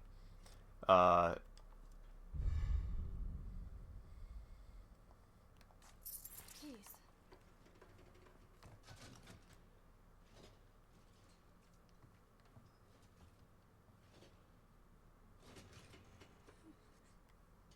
Huh, I don't think I've ever noticed the sounds there before. But yeah, this feels much more traditionally Resident Evil than much else in the game overall. That's a square lockbox. There's a treasure here, so I take a left and a right.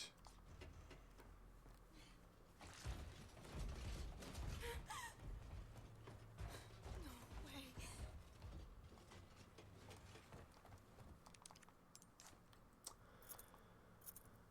I feel like the key ring thing here is intended to generate tension as Ashley is sort of fumbling for the keys to try to find the right one. I feel like a little bit like the fact that time freezes when you are actually actually fiddling with the keys kind of removes or deflates that a little bit.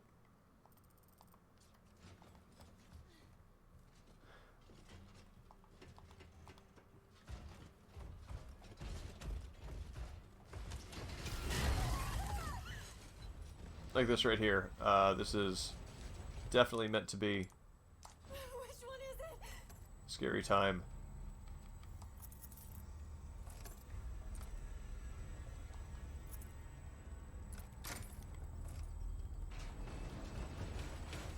Ashley, the button!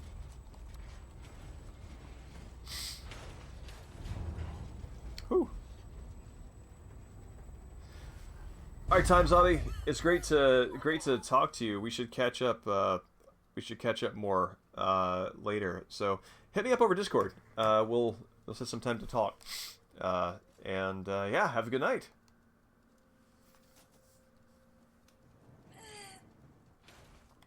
What time is it now? Actually, is 10:30. I think could probably get to the end of Ashley's here, and that'll be a good resting point. Pardon me. Leon? okay? Hang on.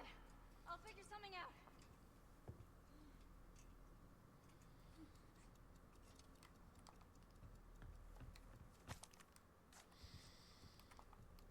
There is a treasure chest over here. Yep. So, bird wings.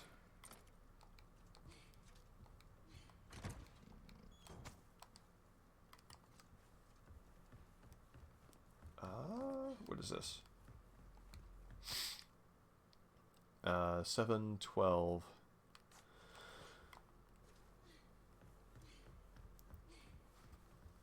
I love the footstep sound effects of this game. They're very good.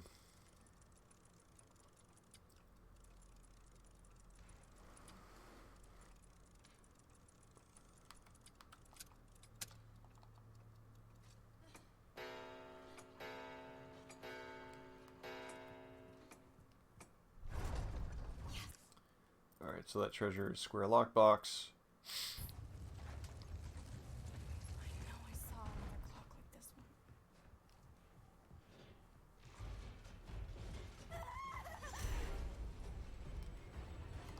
one. Oh, go Ashley, go, go, go!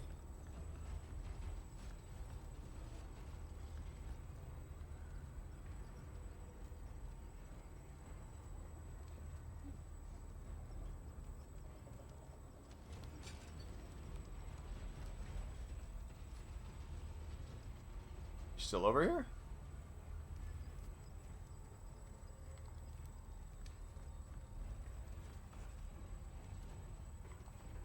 So can I run past you? Indeed I can. Oh boy. So I'm going... okay, so I'm gonna take a right, then left. Get lost!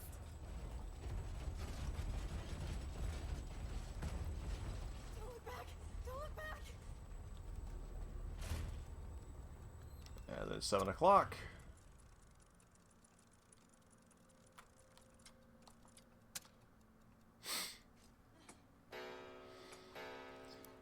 She did have a playable section. And this is a significantly expanded section. It almost felt like in the first version, it almost felt like sort of a nod to the fact that every Resident Evil game has an opportunity to play a male and a female lead. They make that more robust in this one. Come on! Come on!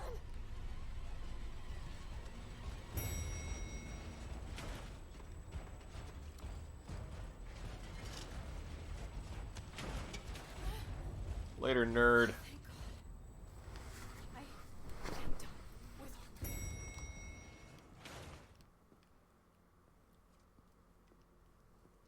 Haha. Didn't I just say I was done? Alright, so what are we looking at here? Eagle, Bambi, Dragon, Snake.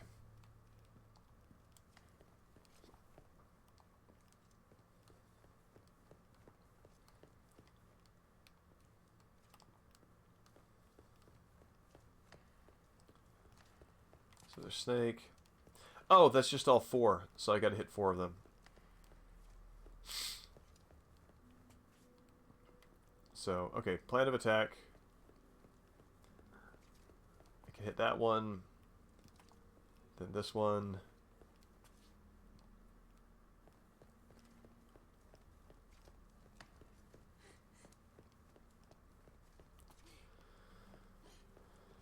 So that one should be my last. So here, here.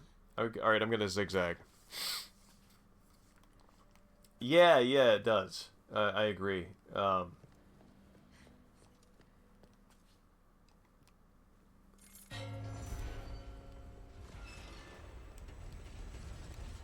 This sucks!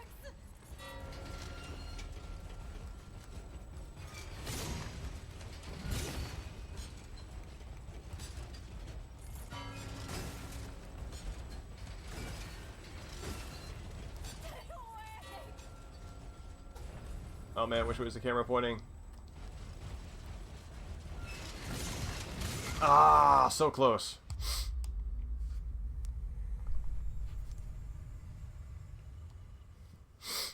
Didn't I just say I was done? Right, maybe... Excuse me. It's actually a straighter line from that one. So, okay, we'll try this in a square shape.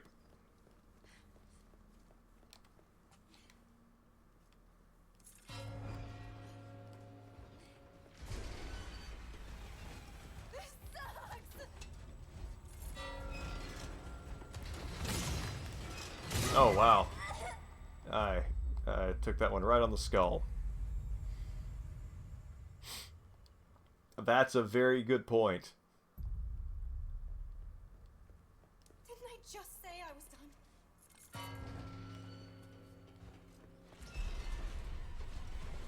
This sucks!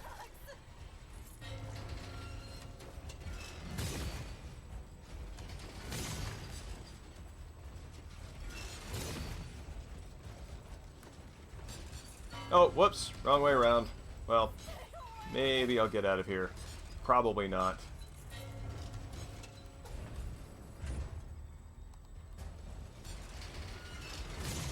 Oh, alright.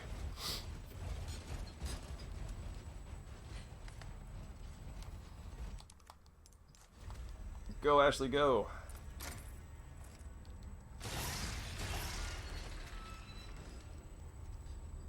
Oh, right. That freezes them. Cool.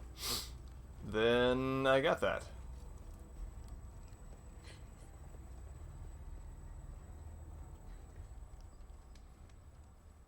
The heck?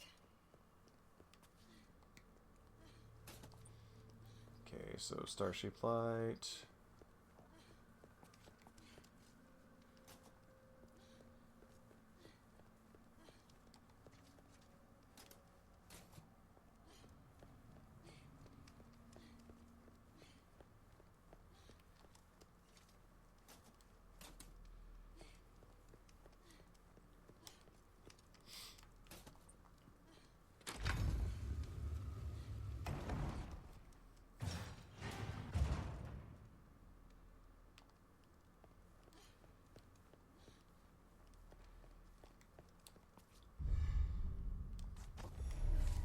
No, no, don't go out! Again! I've had enough of this!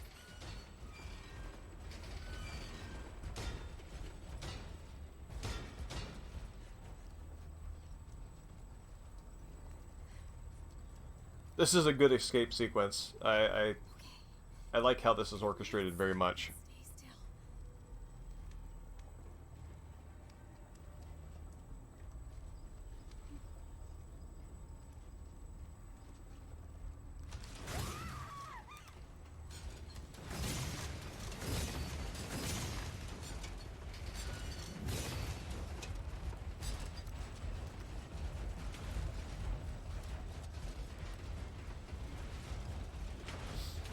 I like how that one knight is right at the base of the stairs. The elevator is just holding his sword up there, frozen in place, similar to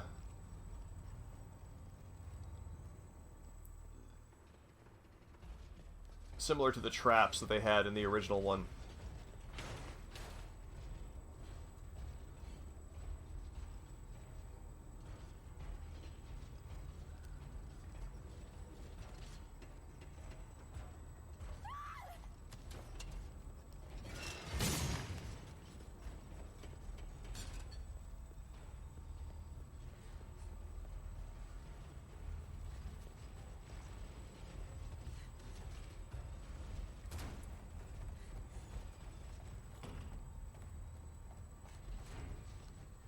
Oh, crap.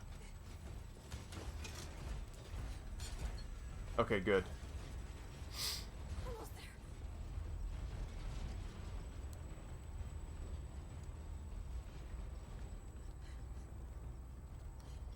Okay, so... I got all the treasures with Ashley, so I'm good there.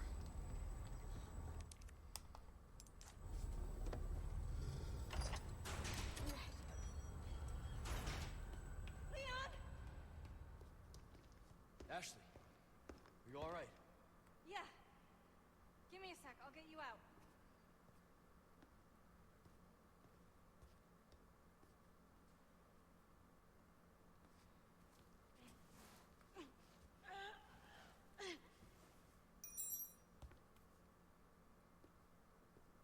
Hey, try this.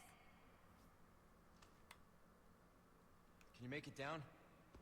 I can catch you. Yeah, I think so.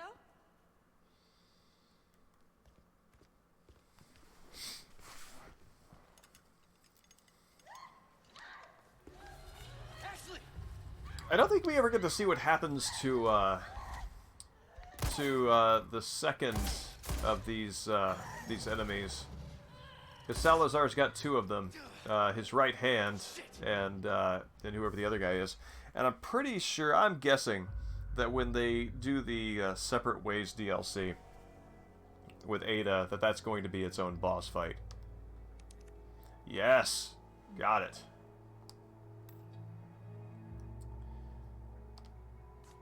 And let's save.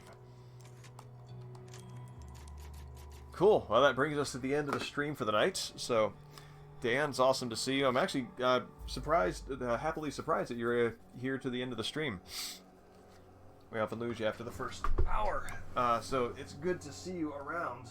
I also actually think that I started earlier than usual, so that probably helps quite a bit. But it's awesome to see you. And oh yeah, I don't know if you're around really early in the thing, but I did watch and enjoyed this very much. This Melville movie. I think we mentioned it. We spoke about it briefly at the start of the last stream, and decided to jump on it and buy it because the commentary. I'm very interested in that on the Criterion version, and I dug it so much that I rented a couple of other Melvilles. There's this one right here, which see, Leon Moraine Priest, which I actually don't know if that's the one that I intended to get, but it's the one that I got, and it's Melville, so I'm sure I'll enjoy it. And then there's this guy right here,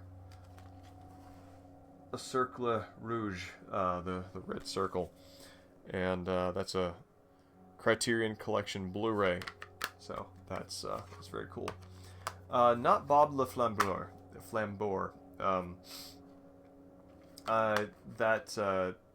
Which I'm guessing, gonna say that's like Bob the Arsonist. I'm not sure what a Flambeur is, but that would be my first guess. But now that's on my list. I think I'm ready to binge some Melville. Melville has that same. It has that same thing like Akira Kurosawa, where there is a deep, world-rich and character-rich story to tell, and he needs 3 hours of your time to do that. So I enjoy it. Army of Shadows, I have that actually. Army of Shadows was very moving and very tense, and that Army of Shadows was so uniquely tense that I actually had difficulty getting through it. It made me extremely uncomfortable at times because of just how clutch many of the near escapes were. So yeah. Anyway, great set of movies. But anyway, I'm gonna head on to bed, and I will catch y'all later. Have a good night.